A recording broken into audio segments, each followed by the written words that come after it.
മിസൈലുകൾ നിറച്ച 4 ബോംബർ വിമാനങ്ങളാണ് റഷ്യ ഇപ്പോൾ യൂറോപ്പിൻ്റെ പരിസരത്തേക്ക് അയച്ചിരിക്കുന്നത്. അതായത് ട്രംപ് ആണവ യുദ്ധക്കപ്പലുകൾ റഷ്യയ്ക്ക് നേരെ അയച്ചു എന്ന് പറഞ്ഞിട്ടൊരു ഭീഷണി വന്നിരുന്നു. അതിനുള്ള കൃത്യമായ മറുപടിയാണ്.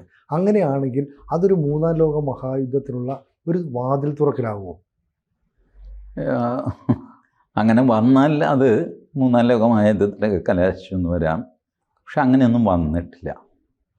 ഇത് വരാൻ കാര്യം എന്താണെന്ന് വെച്ചാൽ ഈ മെദ്വദേവ് ട്വിറ്ററിൽ കുറിച്ചു, ഈ ഡെഡ് മാൻസ് ഹാൻഡ് ഇപ്പോഴും റഷ്യയുടെ കയ്യിലുണ്ട് എന്ന് പറഞ്ഞിട്ട്. ഡെഡ് മാൻസ് ഹാൻഡ് എന്ന് പറഞ്ഞാൽ റഷ്യ മൊത്തം നശിച്ചു പോയി എന്ന് വിചാരിക്കുക. ഒരു ന്യൂക്ലിയർ അറ്റാക്ക്, കംപ്ലീറ്റ് വെന്ത് വെണ്ണീറായി റഷ്യ.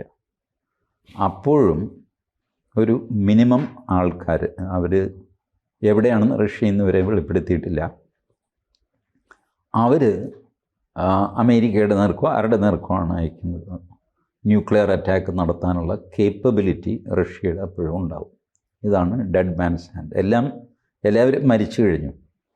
മരിച്ച ആളിൻ്റെ ഒരു കൈ ഫ്രീ ആണ്, അത് വെച്ചിട്ട് അയാൾ അറ്റാക്ക് ചെയ്യും. ഈ അർത്ഥത്തിലോ മറ്റോ ആണത് ഡെഡ് മാൻസ് ഹാൻഡ്. എന്തും ആയിക്കോട്ടെ, ഡെഡ് മാൻസ് ഹാൻഡ് ഇപ്പോഴും റഷ്യയുടെ കയ്യിലുണ്ട് എന്ന് മെദ്വദേവ്. അപ്പോൾ അമേരിക്കയൊന്നുമല്ല, ട്രംപാണല്ലേ ഈ വാഗ്വാദങ്ങളുടെ ഉസ്താദ്. ട്രംപ് പറഞ്ഞു, ഞാൻ 2 ആണവ അന്തർവാഹിനികൾ റഷ്യയുടെ നേർക്ക് അയക്കുന്നുണ്ട്, അതിൻ്റെ സ്ട്രാറ്റജിക് ലൊക്കേഷൻ ഞാൻ പറയില്ല, സാധനം ഞാൻ അയച്ചിട്ടുണ്ട്. അതേ തുടർന്ന് അടുത്ത അഭ്യൂഹം പറഞ്ഞു, ഈ അലാസ്ക, റഷ്യയിൽ നിന്ന് അപ്രോച്ച് ചെയ്യാവുന്ന അമേരിക്കയുടെ ഒരു കഷ്ണമാണ് അലാസ്ക. അലാസ്കൻ തീരത്ത് റഷ്യ വലിയ ബിൽഡപ്പ് നടത്തുന്നു, ഹോവർക്രാഫ്റ്റ് കൊണ്ടുപോകുന്നു എന്നൊക്കെ പറഞ്ഞിട്ട് ഫോട്ടോയൊക്കെ. ഇതെല്ലാം ഫേക്ക് ഫോട്ടോസാണ്. ആളുകൾ പണ്ടെന്നോ നടന്ന ഫോട്ടോ എടുത്ത് കൊടുക്കുക. ഇത് സോഷ്യൽ മീഡിയയിൽ ഇതുപോലത്തെ സംഗതികളൊക്കെ ഉണ്ട്. അപ്പോൾ അങ്ങനെ നിൽക്കുകയാണത്.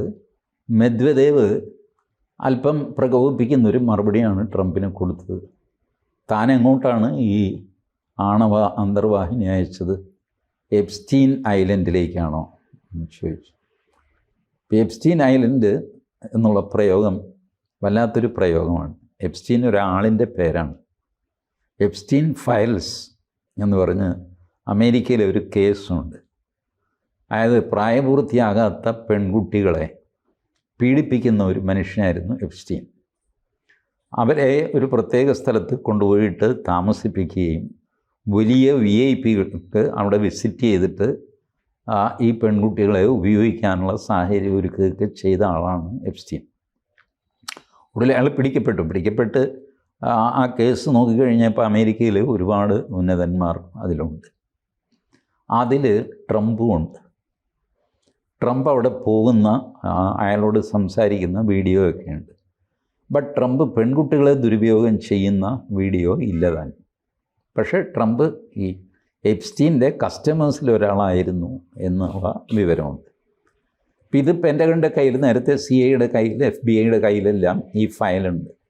അതിനെയാണ് എപ്സ്റ്റീൻ ഫയൽ എന്ന് വിളിക്കുന്നത്. ഈ എപ്സ്റ്റീൻ ഫയല് വിവരങ്ങൾ തനിക്കറിയാമെന്നും അത് താൻ പുറത്തുവിടും എന്നൊക്കെ പറഞ്ഞിട്ടാണ് എലോൺ മസ്ക് ട്രംപിനെ ആക്രമിച്ചത്. ട്രംപ് അതിലൊന്നും പതറിപ്പോയി. പക്ഷേ പിന്നീട് ട്രംപ് പറഞ്ഞു, നീ എന്താണെന്ന് വെച്ചാൽ വിളിച്ച് പറയാമെന്നൊക്കെ പറഞ്ഞു. അപ്പോഴത്തേക്ക് ഏകദേശം ഇത് പരസ്യമായി. ട്രംപ് അവിടെ പോയ വീഡിയോ ഒക്കെ പരസ്യമായിട്ടൊക്കെ തന്നെ വന്നു. അപ്പോൾ ട്രംപിൻ്റെ ഒരു വീക്ക് പോയിൻ്റാണ് ഈ എപ്സ്റ്റീൻ മരിച്ചും പോയി. അപ്പോൾ എപ്സ്റ്റീൻ ഫയൽ എന്ന് കേട്ട് കഴിഞ്ഞാൽ ട്രംപ് ഒന്ന് മടിക്കും. അതാണ് മെദ്വദേവ് ഉപയോഗിച്ച ആയുധം. എപ്സ്റ്റീൻ ഫയലിന് പകരം നിങ്ങൾ അന്തർവാഹിനി അയച്ചത് എപ്സ്റ്റീൻ ഐലൻഡിലേക്കാണോ എന്ന് ചോദിച്ചു. ട്രംപ് അതിന് മറുപടി പറഞ്ഞില്ല. അവിടെ വെച്ച് എപ്സ്റ്റീൻ എന്ന് കേട്ടപ്പോൾ ട്രംപ് ഒന്ന് മയങ്ങി. ഇതാണ് ഇതിൻ്റെ ചിത്രം. അല്ലാതെ ഈ പറയുന്ന പോലത്തെ ട്രംപ് ഇത് ആണവ അന്തർവാഹിനി അയക്കുകയോ റഷ്യ ബോംബർ വിമാനങ്ങൾ അയക്കുകയോ ഇങ്ങനെയൊന്നും ചെയ്തിട്ടില്ല. ഇതിന് കാര്യം എന്താണെന്ന് വെച്ചാൽ, ഇവർക്കിത് അയക്കേണ്ട കാര്യമില്ല. ഇതെല്ലാം കോൾഡ് വാറിൻ്റെ കാലം മുതൽ പൊസിഷൻഡാണ്. അവിടെ ഇവിടെയെല്ലാം സ്ട്രാറ്റജിക് ആയിട്ടുള്ള പോയിൻറ്റ്സിൽ ഇവർ ആയുധങ്ങൾ വെച്ചിട്ടുണ്ട്. ഇതിനെ അങ്ങോട്ട് മൂവ് ചെയ്യേണ്ട കാര്യമൊന്നുമില്ല. കോൾഡ് വാറിൻ്റെ കാലത്തെ അന്തരീക്ഷം എന്തായിരുന്നു? ഏത് നിമിഷവും അന്യോന്യം ആക്രമണം നടക്കാം. അതുകൊണ്ട് ഫുള്ളി ഗിയർഡപ്പ് ആയിരുന്നു സോവിയറ്റ് യൂണിയനും അമേരിക്കയും. ആ സോവിയറ്റ് യൂണിയൻ മാറി ഇപ്പോൾ അത് തകർന്നിട്ട് ബാക്കി വന്നതാണ് റഷ്യ. റഷ്യയിൽ നിന്ന് വേർപിരിഞ്ഞു പോയ കുറേ അധികം രാജ്യങ്ങളുണ്ട്. കിർഗിസ്ഥാൻ, തുർക്ക്മെനിസ്ഥാൻ, അത് ഇത് എന്നൊക്കെ പറഞ്ഞിട്ട്. അതിലൊന്നാണ് യുക്രൈൻ. അപ്പോൾ റഷ്യയുടെ പടിഞ്ഞാറൻ ഭാഗം തകർന്നു. തകർന്നിട്ട് കൂടുതൽ പേരും യൂറോപ്പുമായിട്ട് അടുത്തു. ചിലരൊക്കെ നാറ്റോയിൽ ചേർന്നു, ചേരാൻ പോകുന്നു, ഇങ്ങനെയൊക്കെ. യുക്രൈനും നാറ്റോയിൽ ചേരുമോ എന്ന് സംശയം. യുക്രൈൻ ആഗ്രഹമുണ്ട്, ഞങ്ങൾക്ക് നാറ്റോയിൽ ചേർന്നാൽ കൊള്ളാമെന്നുണ്ട്.